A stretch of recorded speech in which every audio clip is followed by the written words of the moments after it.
Welcome back. We are finally done with types chapter, the chapter that ate the book. Some of you have sent me a few comments on like typos and things. I just can't even bring myself to open that file again, so it'll be a little while before I get around to processing those. I want to move on to the next topic, which is not an unrelated topic, but it's a complementary topic, which is the problem of trying to check program assertions dynamically. Now, types are static checks. Why would we want dynamic checks? I'm sorry? To catch things that aren't caught in static checks. So things that aren't caught in static checks, that's the answer to that seems pretty simple. Make your static checks better, right? Probably.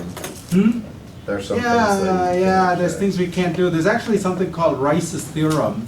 Anyone remember Rice's theorem? Did you cover this in 51? Yeah, do you remember what Rice's theorem is? I should put you on the spot, but. It's something that given a language you don't know which category it falls under, you can't prove that it belongs to some non-trivial category. Yeah, exactly. So that's an interesting way to put it. And the programming implication for that is that once you start having partial functions, there are properties, there are non-trivial properties. So that trivial here means either nothing falls in it or everything falls in it. Non-trivial properties that are not decidable. Okay? So this is like a limiting theorem. It says that no matter how clever you try to get, there are going to be properties that you care about. Well, there are properties that are not decidable. Okay? Now, the question is, do you care about these properties? And in every real programming language, yes, there are properties that your static type system doesn't capture. There's also two other reasons you should think about this question. One is that there's complexity involved with doing things statically. There's time complexity, right? Like maybe you're running a theorem prover inside your type checker, which means that your programs now might take hours to compile. That's a problem. There's also, error message complexity and expression complexity, and I know something is true, but I can't prove it to my type checker, and so I can't even run my program, right? That's a problem. Right? You know something's true, but can't run your program. Sorry. You might even not be sure, and you might want to speculatively run your program with enough test cases to find out, to learn more about whether something is true or not. Some people would say that's a terrible programming discipline. Others would say, well, in real-world systems, sometimes it is the case we don't know everything about our systems. And finally, of course, you have languages without static type systems. Rocket in its raw form, or Python, or, well, I don't know what. Yeah, Perl, I guess, if you want to program Perl. But, lots of languages without static type systems, JavaScript and so forth.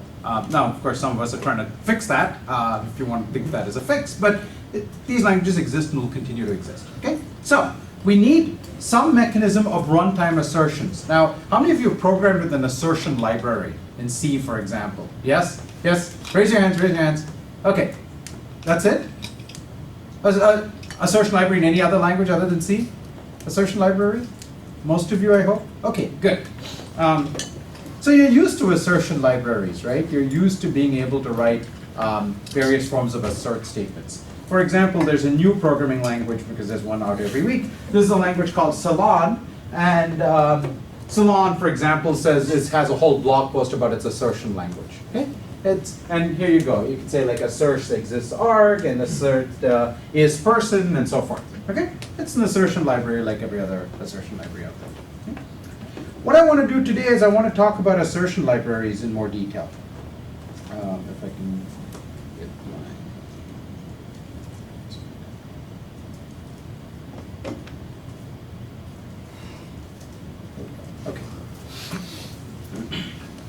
Okay.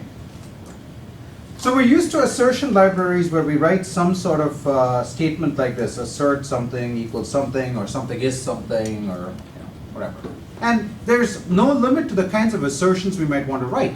Really, we want to be able to take any predicate in the language and turn it into an assertion, right? So you might be writing a crypto system, and one of the assertions might be, please run a primality test to make sure that this thing that's coming in that purports to be a prime number really is a prime number, not just any other number, because really bad things happen if this turns out it's composite. Okay? You might be, we were talking about CS19 a moment ago, right? Binary search trees. What's the assertion there? What's the assertion that's not captured in the type? Ordering. Yeah, the search ordering of binary trees, right? Okay, or you might have a balanced binary tree, or you might have a balanced binary search tree, and these are all assertions you might like to write that are typically richer. They're richer than what typical type systems let you write, and as we just said, there's always going to be something richer than what a typical type system lets you write, right? So this assertion mechanism means that you don't have to lose this assertion entirely because it's an important invariant. So there's a question of whether you want to pay the cost of runtime enforcement, and we'll try to talk about that a little bit later on at the end of class. But at least you want to write it down, and at least in debugging mode or like testing mode, you want to turn the assertions on to make sure your program is not violating. Yeah? Okay. So in general, we're going to assume that what sits inside here is some kind of predicate expression, right, applied to some values. And now you can write whatever predicates, you can take whatever predicates you can write in your language and turn them into assertions on your program. Right? Straightforward? Simple? Yes? And if you're in a language like, say, Python or JavaScript, your assertions might even be things that would otherwise be static types. Right? You say, I assert that this is a number. I assert that this thing is a string. So on, right? So it's useful just to build up from simple type-like assertions, and I'll admit that these can be arbitrary predicates. There could be things much richer than types. So even if you're, say, in ML, you can write an assertion that's much richer than a static type. You can talk about balancing of binary search trees and so forth. And the type system's going to do half your work for you. The assertion system maybe does the other half. Okay? So let's just make sure we can write down assertions. I'm going to spend a lecture on assertions. I think it sounds like I'm done. Assertions, predicates. Okay. What kinds of things can I write down as assertions? So let's take our type language, right? So we have a type language that says, we have some base types like, int or bool, string, and so on. Okay. And what else? What else do we have in our type language? Yeah, functions. We might also have things like, say, a list of. Okay, so let's make sure if all we're trying to do is to build a type-like system for scripting languages, let's make sure we can at least write our types as assertions. Okay. So, how do you write a predicate that tells whether the value you've been given is in fact a number, an integer? You do this? So let's say in JavaScript. What's the useful operator in JavaScript here? It's a principal operator you care about. Anyone know enough JavaScript to answer that? Type of? Yes, thank you. Typeof. What does typeof do? Yeah. It depends on the implementation, but it's supposed to basically say, like, is this object a type of this something else? And it, like, sometimes it will check the prototype, but how it checks the prototype can vary. I think that's how, pretty sure I'm not sure that's how typeof works. I think you maybe think of some slightly different operation. I think typeof is simpler. So typeof actually, the documentation on Mozilla.org is, as far as I can tell, completely wrong. It says something about, it tells you something about asserts the type of the unevaluated argument. If it's unevaluated, it can't possibly tell you anything about its type. The reason it has this weird phrase is because it does something weird on unbound identifiers, but never mind that, okay? The point is, you could think of typeof as an operation, as a function, that takes an argument, some argument expression, and comes back and gives you a string telling you what the quote-unquote type of this thing is. So if you say type of 3, it comes back and says number. If you give it, type of, X, it comes back and says string. Okay? And so forth. So if you say type of, I don't want to write JavaScript's horrendous syntax for a function, but I've got f which is bound to some function, right? Elsewhere I've written function f. What does this come back and say? Comes back and says? Yeah. And if I say type of some object, comes back and says? Object. Okay. Does anyone see a problem? Let's focus on this line here. Does anyone see a problem?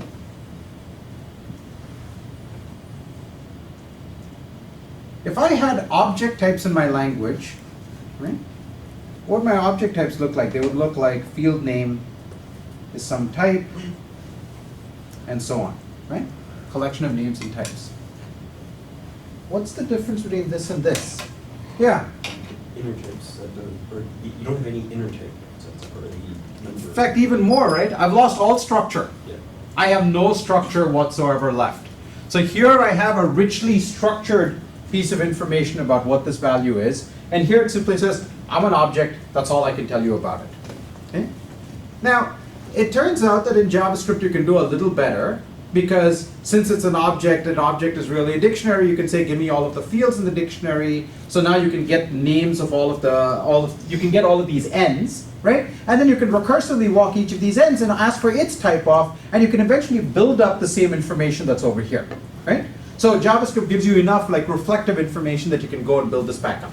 Okay? Anyone know how to do this in Python? Sorry? Type. Yeah, so there's some similar mechanism. Python has a mechanism, Lua has a mechanism. All of them have some type of like operator that'll give you some baseline information about the value, and then you can go recursively walk it to obtain more information, and it's like use the reflection mechanism of the language to go back and reconstruct what the static type would have looked like. So essentially, if I've written an assertion saying this object that I'm getting into my function is it's got an X field that's an int and a Y field that's an int, I can walk this thing and eventually construct the same predicate that says, is this thing an object is it an object? Does it have both an X and a Y, and is X an int and Y an int? You can write that recursive predicate. Make sense? Yep. Okay. What about here?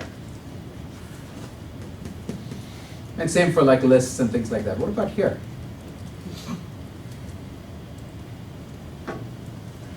Supposing I want to assert that the function is a function from numbers to strings. So I write type of. Type of tells me that it's a function. Good. How do I tell whether it's a function of numbers to strings? Try passing in some numbers and see if we get some strings. This is a very interesting insight. So the problem is, there's actually there's a reason why it gives me object here. So let me take a slight detour here, right? There's a reason it tells me object over here. What type of is actually doing, I think type of is like one of the worst chosen names in programming languages, because it's not actually telling me something about what one might reasonably consider a static type. What it's doing is, it's going to that object in memory and looking at the tag that's sitting on the object, okay? It's looking at the tag. There's, we talked about this in the context of garbage collection. There's a handful of bits that tells me what kind of thing this is, so the GC knows how to traverse it, right? And instead of telling me the type, it's really the tag of, right? Which is a static, right, shallow, unstructured thing. It just says this is a function, and from that the garbage collector knows where to go off and like traverse further to, and again, the runtime system needs it, right? At an application position, we want to make sure that the application expression, the function expression really is a function. That's all it cares about. It doesn't care that it's an int to string function or anything else. So the runtime system has very limited ability to observe anything about the nature of the value.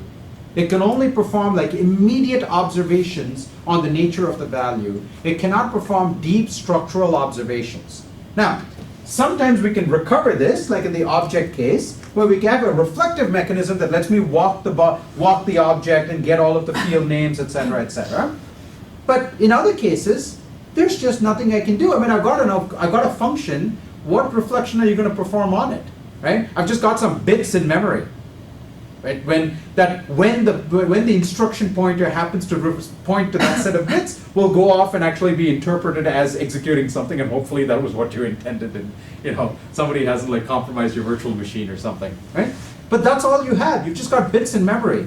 How can you tell whether this set of bits is actually a function from, it's a function because that's what the tag says, but it's a function from int union bools to string union something? Is it int intersect something to string intersect something? Who knows? We don't, right? So the best we can do is actually, well, hey, here's what we can do. We can do exactly what you said. Okay? We feed it a bunch of ints and see whether it comes back with a bunch of strings. Okay? Is that good? What are you shaking your hand? That's not rigorous. Massa minas, why? Because you're just checking some arbitrary number of test cases. So there's several reasons to be concerned, and some of them are legitimate and some not so legitimate. Okay? So first of all, one concern is you're just checking you're checking a handful of test cases, and maybe that's true and maybe it's not true. But what we've done is we have shifted our problem from a static proof about something to this is a really fundamental shift we've made from proof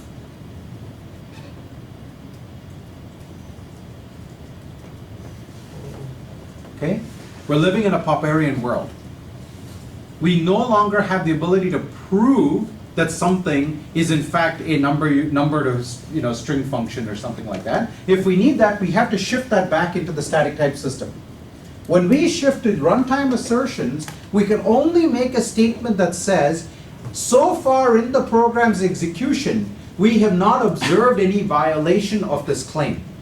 That's all we can say, right? It could be that tomorrow there's a run that's waiting to happen that will in fact exactly violate this claim, and that's just too bad. There's nothing we can do about that, right? So if you want proof, go use a theorem prover. The lightest weight, most commonly used theorem provers are type checkers, and then you can have more advanced theorem provers if you want to, okay? But we're now moved to a world of falsification. All we can say is we did not observe any runs that violate this assertion. Assert, that's what assert does, okay? And that's true of all assertion packages you've used, right? There's just a bad input waiting around the corner. Too bad. Right? If you have good enough testing, some amount of coverage, hopefully your assertion is actually a pretty strong one. Okay? So that's one concern, but it is a legitimate concern, but it's fundamental to the nature of dynamic checking. Okay? Yeah. There's also the element of what happens if the range is not the all number, but actually negative. So that's a question of how precise an assertion you wrote down, right? Since I'm letting you write arbitrary predicates, you could write, are the outputs even numbers, are the outputs prime numbers, are the outputs odd numbers? That's up to you, right? Again, you write the predicate, you run it, and you see whether the predicate got falsified or not. Right? Okay? Yeah. It gets a little complicated if your function has side effects. Like if you're trying to try these things out and then they have. Yeah. So side effects are a little messy because they are. Okay, but it'll turn out that the right way to think about it is, again, this is falsification claim, right? It could be that your function does something weird. It takes this value, stashes it away, and on the next run takes the value it got the previous time and sends it back out, and so on, right? Hey, perfectly legitimate, right? The question is, you write your predicate, and you see whether it got falsified. That's it. If you wanted the function to not do that, you would need to write a richer predicate, right? So those of you, for example, who've been through 19 know we spent some time this semester, a lot of time talking about testing and oracles, right? Like, write a function that tries to falsify another function, right? You claim you've got a sort, I claim I've got a sorting function. You write as many predicates as you need to tell whether I have a sorting function or not, right? And there's a whole bunch of properties you need to check to make sure that something that purports to be a sorting function really is a sorting function. So this comes back to the oracle question, right? You write an oracle that's going to tell you whether actually the function's doing something malicious or maybe it's legitimate for it to do that. Okay? So again, up to the power of it. So now what you're actually getting at is an interesting subtlety, which is what is the power of these predicates? Right? If I can only write predicates that are assertions about the particular value, I can't tell anything about the history. So sometimes I want to be able to write predicates where the output predicate is dependent on the input predicate, right? Like the output is, like I write a square root function, right? Is the output, what's the simplest assertion about the output? That you multiply the output by itself, you get the input, right? So that's a predicate where the output depends on the input. But I could also have history-based predicates. Right? I never see, like a password manager, right? I never see a password that is one of the past 10 passwords. That's a history-based predicate. Okay? So in general, if I give you the entire programming language, then you can write all of these for most programming languages. But there's some work to be done to figure out exactly what that predicate power is. Okay? Yeah. So, yeah, Is there, well, this is, the answer to this is probably no, because it doesn't make sense, but if there's like a static static assert, uh-huh. like, imagine there was some assertion you could do, like, when you're type checking, that's not already done by the type system. But So that's probably already that just means that you've got a richer type system, that's all, right? And there's no limit to what the amount of richness you can put into your type system, right? You could even have undecidable predicates in your type system, and it just be, or you could have non-termination, right? So they're undecidable. It tries to decide. If it finds it succeeds, it works, and otherwise it says sorry, you couldn't prove. In fact, I will never in general be able to prove this. I don't have an algorithm because it's like halfway. It's a semi-algorithm or something like that. You can have that, right? We're only talking about the things that we could not. We chose not to check statically. Like maybe we could, but we decided the overhead is too much, right? So we're talking about things we chose not to. So the general principle we need is if I get a function, right? So if I'm trying to guard a function and say, I want this function to be, say, a number union string, this mechanism of assertion where we simply check something and leave the value unchanged is no longer going to work. Okay? What we need is a more general form of assertion where we try to wrap the value and produce a new asserted version of the value. Okay? And for flat values, like immediate values like numbers and strings, the assertion discharges right away and there's nothing left, right? We just left with that basic value. But when we get to higher order values like functions, we're going to have to produce a new function that takes the place of the original function. Okay? And the new function is going to have embodied in it the predicate that we are trying to check. So if you give me some function f, right? And now you say, I want to assert some sort of number to string assertion on f, right? I'm going to have to produce a new function. It's going to take a value, right? And, well, what's it going to have to do? So the one proposal was we just throw values at this function, right? But right now, at the point the assertion is made. That's problematic because, for all we know, it doesn't actually accept all numbers, and when you give it 0, maybe it performs a division by its input, and now it's going to have an error, right? So we don't want to get into sort of randomly testing the function. I mean, it's something you could try, I suppose. But what you really want to do is you want to go back to this idea of falsification. Okay? We will produce a wrapped function that is going to check when used. So if it never gets used, we never falsify this claim, right? Rather than trying to eagerly falsify it by throwing random values at it. If it's never used, we never falsify the claim. When it is used, we try to falsify each of the claims. And there are two claims. There's a claim about the domain and a claim about the range. There's a claim that the domain is always going to get, in this case, numbers.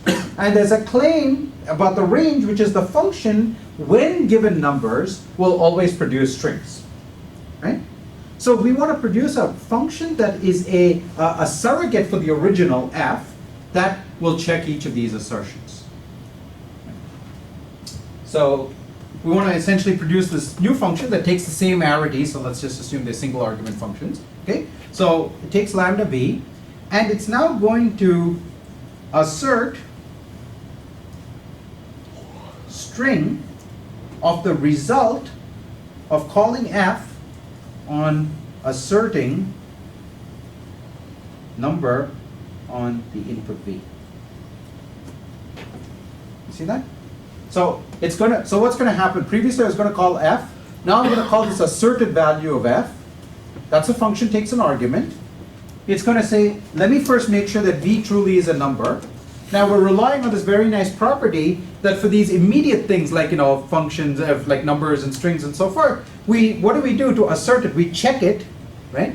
So assert of any immediate assert of n, right?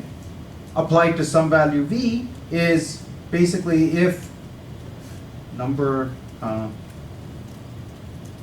v, or type of v equals number in some other language, then just return V itself. Otherwise, you give some sort of error saying assertion failure.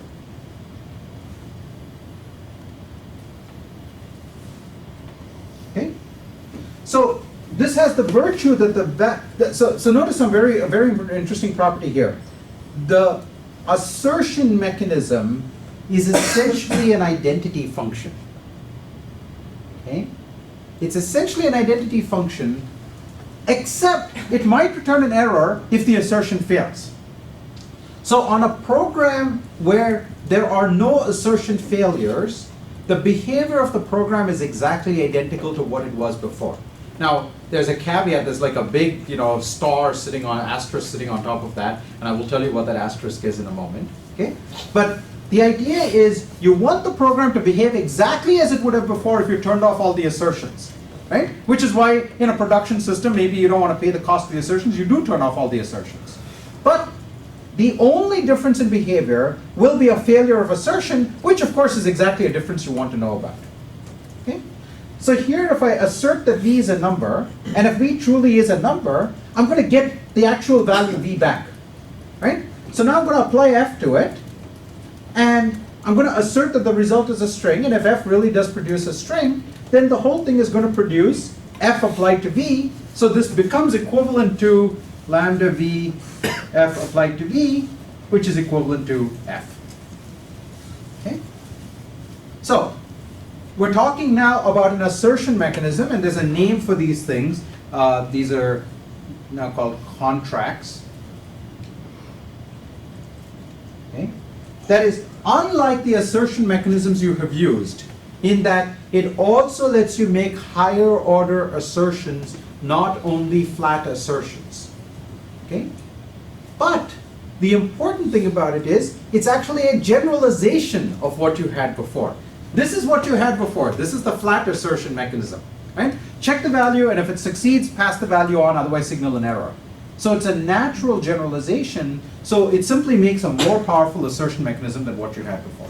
Right? So, and part of the reason I brought up like the Salon line blog is this is exactly what happens when people invent their own assertion mechanisms. They don't think about the higher order case, and they forget that in general you need to produce a wrapped value, and what you want to do is, wherever possible, not wrap values. How do you not wrap values? Well, the way you do it is by checking as much as you can immediately, and if you can check everything immediately, you just leave the value as it is, right? Otherwise, you create this wrapper that's whatever the residue of whatever you couldn't check. So in general, if you want to assert some sort of T1 to T2 value on some value V, well, what is the only thing you can check right now about V? Exactly. So if procedure V, right? So if it's not, you can signal an error right away.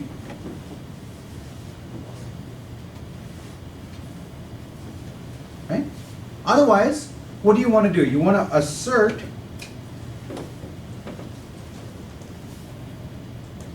T2. So you want to you want to create a new function, lambda V, lambda x. Okay. And you want to assert T2 of the result of applying the original procedure, which is V, to assert T1 to x. Okay. This is just the generalization of what I wrote earlier. So we want to check that the input really is T1. If it is, then we apply the function, which is V, and then if that succeeds, it produces a value. We want to assert T2 of it, and if it's true, then we're done. We have an answer. Okay? Now, does anyone see the very subtle way in which I've changed the program's behavior?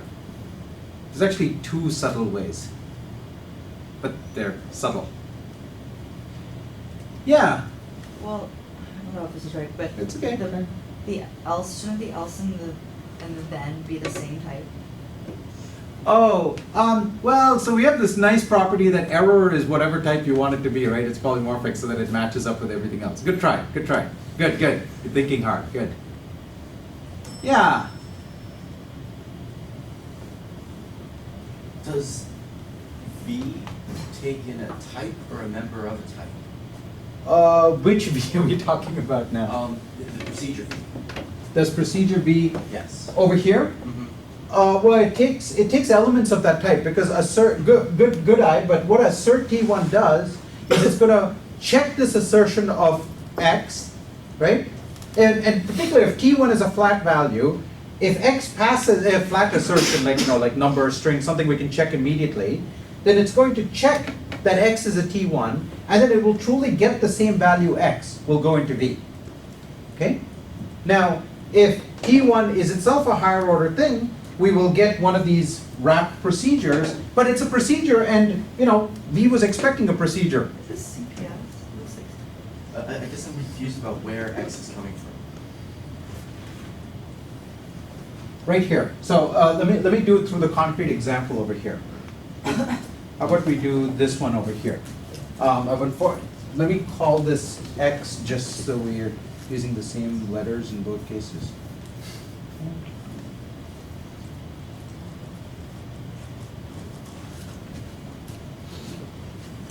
I turned F, the asserted F, so I'm assuming F is a function of one argument. Right.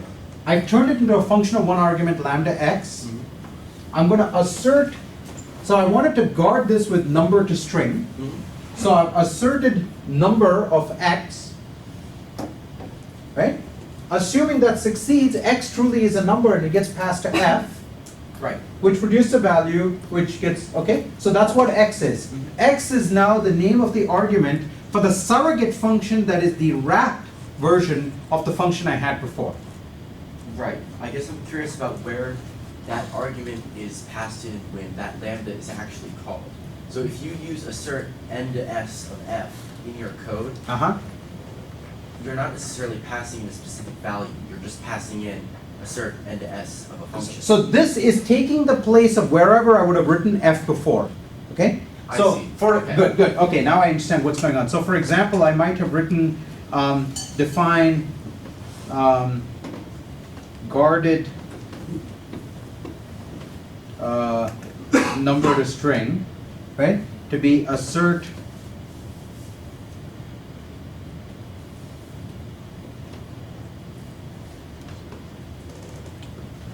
and this is obviously a stupid example because number to string only is guarded, but Yeah. okay. So now anywhere I use guarded, we use this function, right? What's being invoked is one of these, is this lambda over here, and then that value is going to be X, etc., etc. Okay? Okay, good. Hand, yes. So this kind of, if you give, for example, your guarded number to string, if you give it a string, it fails. The assertion Yes. fails, and that's not really a problem with the function. Oh, that's a really profound point. Hold on to that. That's like 2 steps ahead of where I want to be. Okay? So hold on to that. That's a fascinating question. Yes, hand up. Yeah. No? It's one of the problems that if you have a recursive function, the assertion won't be checked through recursive calls.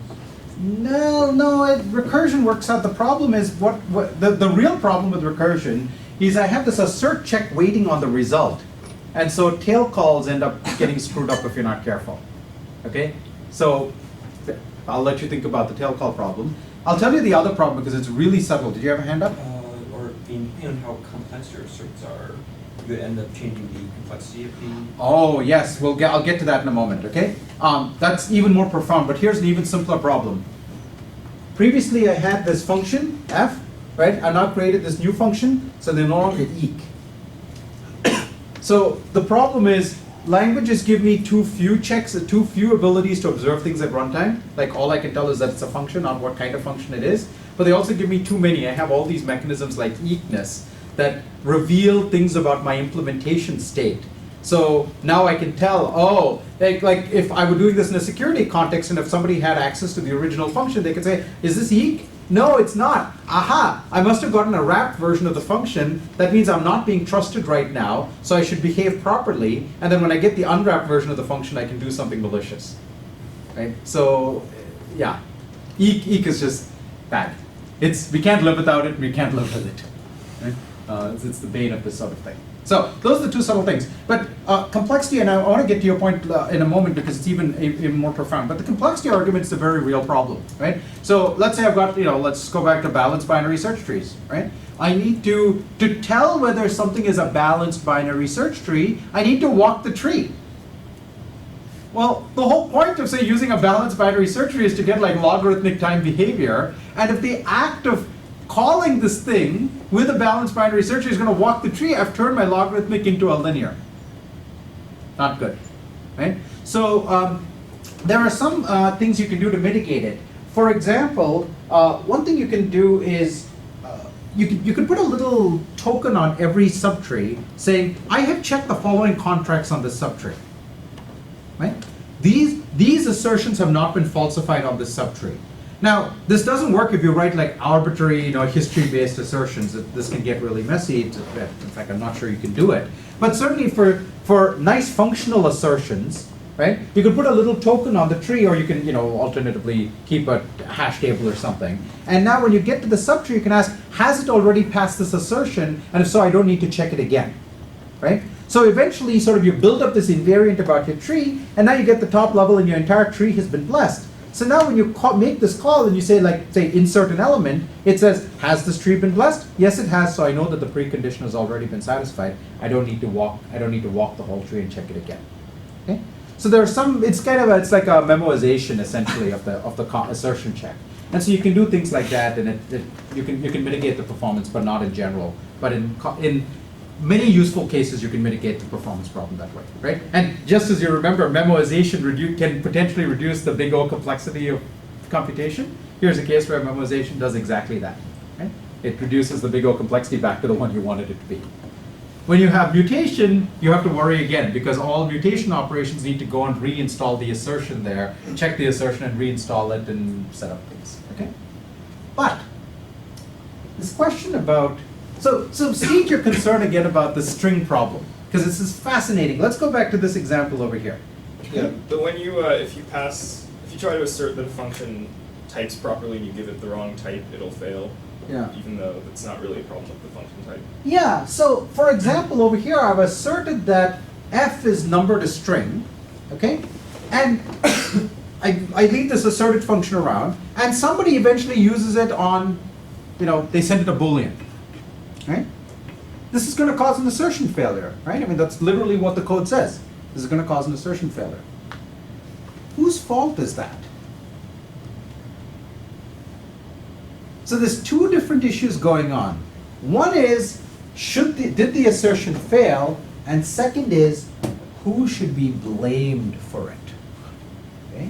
So when you get to the higher order case, you start to get into this very interesting question of contract blame. So in this case, for example, there are two parties here. There's the party that calls this function, and there's the party that, there's the definition of f itself. Is it the case that f should never be blamed? Should be blamed for returning the wrong thing. Which part of it should it be blamed for? If it gets a number returning a string, it should be blamed. So if it were given a number and did not return a string, then it would most certainly be f's fault, right? So there's actually two parties in each of these transactions. You can think of it as like, a server and a client, right? So I'm getting some values from my environment, and I'm sending values back out to my environment. And when I'm getting values from my environment, if my environment sends the wrong kind of value, if there's an assertion failure there, that is the fault of the environment. In contrast, when I'm sending values out to the environment, so assume the precondition has been satisfied, I send values out to the environment, and if those values are not satisfied, it's my fault. Okay? This actually gets to be a really big problem, and any of you who programmed in Java with callbacks have encountered this, whether you realize it or not, when you have callbacks. Because what happens is, in a callback, what's a callback? It's like this function, right? I deposit this function with the system, and I say, here, when something happens, when a mouse is clicked, when a network packet arrives, please call this function, right? The systems people call these up calls, now we all call them callbacks, right? So far, so good. Now let's say that my operating system was expecting that I get, it has an assert on it, right? It says, I'm expecting to get a number to string function, right? And somebody installs the wrong kind of function as a callback. Okay? So at runtime, the callback is invoked, the assertion is checked, there's a failure. Whose fault is it? Is it the fault of the operating system? I mean, it said, I want a number to string, and you gave me something that's not. Is it the fault of the callback? No, I mean, the callback is morally neutral, right? The callback basically says, I am a function of the following kind, and that's all I am. It's the fault of the person who installed the callback, right? It's the person who gave a non-number to string function to something that was expecting a number to string function. That's who is at fault. But now think about what your stack trace looks like. Your stack trace consists of operating system stacks, or swing stacks or whatever. And at the top, it's got a call to the callback. And so the assertion shows you a stack trace of the callback and the GUI layer. But we've just agreed that the assertion is not the callback is not to blame, and the GUI layer is not to blame. So the problem is the party that is responsible for this assertion failure, which is the code that installed the callback, has long since disappeared. It's nowhere on the stack. And so you're spending all this time looking, is it this thing, is it that thing, and then eventually, and I'm sure you've had this experience some point or the other when you've programmed like GUI systems, you're like, oh, it's the fault of the thing that made this end up on the stack, not any of the things on the stack itself. Right? I'm seeing nods, which means this is a familiar. So at least some of you have had this experience. And you may not even have reflected on it, right? Because you're just so used to the stack is what I've got. Like, oh yeah, you're right. But if you stop and reflect on it for a moment, you're like, why is my stack lying to me? My stack is pointing at two different guilty parties, neither of whom is guilty, and the guilty party is not even being named. Right? You wouldn't accept this out of your judicial system. Why do you expect to accept this out of your runtime system? Right? Yeah. When you pass the callback in, there's no assertion that happens when in the argument that takes it. It's just an assertion that says it better be a function of, say, number to string. All we can check right now is that it's a function. Oh, right, exactly. Yeah, that's it. We don't have the ability to inspect at any deeper level than it's a function. We only find out that it doesn't accept numbers or that it doesn't return strings much later. Right? Exactly. Thank you. That's the crux of the problem. Okay? So this blame problem, the solution to blaming is the thing that lets us basically go back and tag the thing that installed it and say, this contract failed, and it's because of that thing over there. Okay? And so like Dr. Racket has a contract system that not only works on higher order values, but also has blame built in. So if you build, and we do this because all of our GUI layer is written in Racket. So when there's a violation of one of these contracts, we want to be able to go blame the right party, which is whichever party installed the callback, not just look at the stack trace. And that's why Dr. Racket gives you these, like when there's a contract assertion failure, the error messages get kind of ugly. But that's because there's a lot of rich semantic detail to them. In particular, there's blame information in there. Okay? So I don't want to walk through a full example. Now there's one more subtlety about blame, and I don't want to walk through like a full GUI example. Let me do a simpler example instead. I'll give you one of my favorite functions, okay? Because this is a callback problem too. So here's the type. Anyone remember type? Anyone? Takes Yeah. number to number and produces number. Right, so something like, reals to reals, or any, you can think of various variations of this. Okay? Good. So what's happening is the function that I pass to d by x is the function I want to differentiate. Right? This is like my callback. And it just sits there saying, okay, I'm ready to differentiate. I'm going to give you back a function, which is the derivative, but nothing actually happens, right? There's no actual arithmetic being performed. Eventually, I give it a numeric value, hopefully, right? That causes the derivative computation to happen by invoking this function and produces a numeric value that produces an answer over here, right? I'm giving you this example, and I've written this up in the textbook too, because it's a nice 5-line example you can paste into your, Dr. Racket and play with, right? So you can see all of this without having to worry about, like, writing a swing thing or whatever, right? That double says the book. So here's the thing that happens here. I pass in a function, right? And we're going to check that the input really is a function, right? So first is d by dx a function? Yes, because I said define d by dx to be a f, d by dx of f to return some lambda. So really it is a function. Okay, we got that check done. I pass in a function to it. That's checking that arrow over there, right? It's saying, is the argument that I was given f a function, right? So when I say d by dx of square, it says, yes, square is a function, because I can say, is it a procedure? Yes, okay. So if I'm given something that is not a function, well, now I clearly have to blame the environment, right? Because if I say d by dx of 3, it's like, no, sorry, I expect functions, you gave me a 3. That's the problem of the environment. So it would appear that the left-hand side is the environment's problem. The right-hand side is the body's problem, right? Because this is a function from here to there. So the from is the environment giving me arguments. To is the body computing a result with it. So it seems pretty obvious. Left-hand sides of arrows are environment. Right-hand sides are bodies. Except when you go one level deep. Because this argument here is being supplied by d by dx, right? This is the value that d by dx provides, and this is the value that the callback returns, right? Inside the body, I'm going to say f of x plus 10, or f of x plus epsilon, and f of x, right? That's those values there. So if those turn out to not be numbers, that's not the environment's fault. That's d by dx's fault for calling it on something other than a number. And if that turns out to not be a number, well, that's the fault of the procedure that was passed in for not returning numbers, which means it's a fault of the environment. Now here, the result is, well, that thing over there is the x value that's given. This is the point at which I want you to compute the derivative. So if that's not a number, well, that's the fault of the environment. You said, compute the derivative of square, but then you called it on something that's not a number. If the result, the actual derivative at that point, is not a number, that's the fault of d by dx again, because it's the thing that produces the number.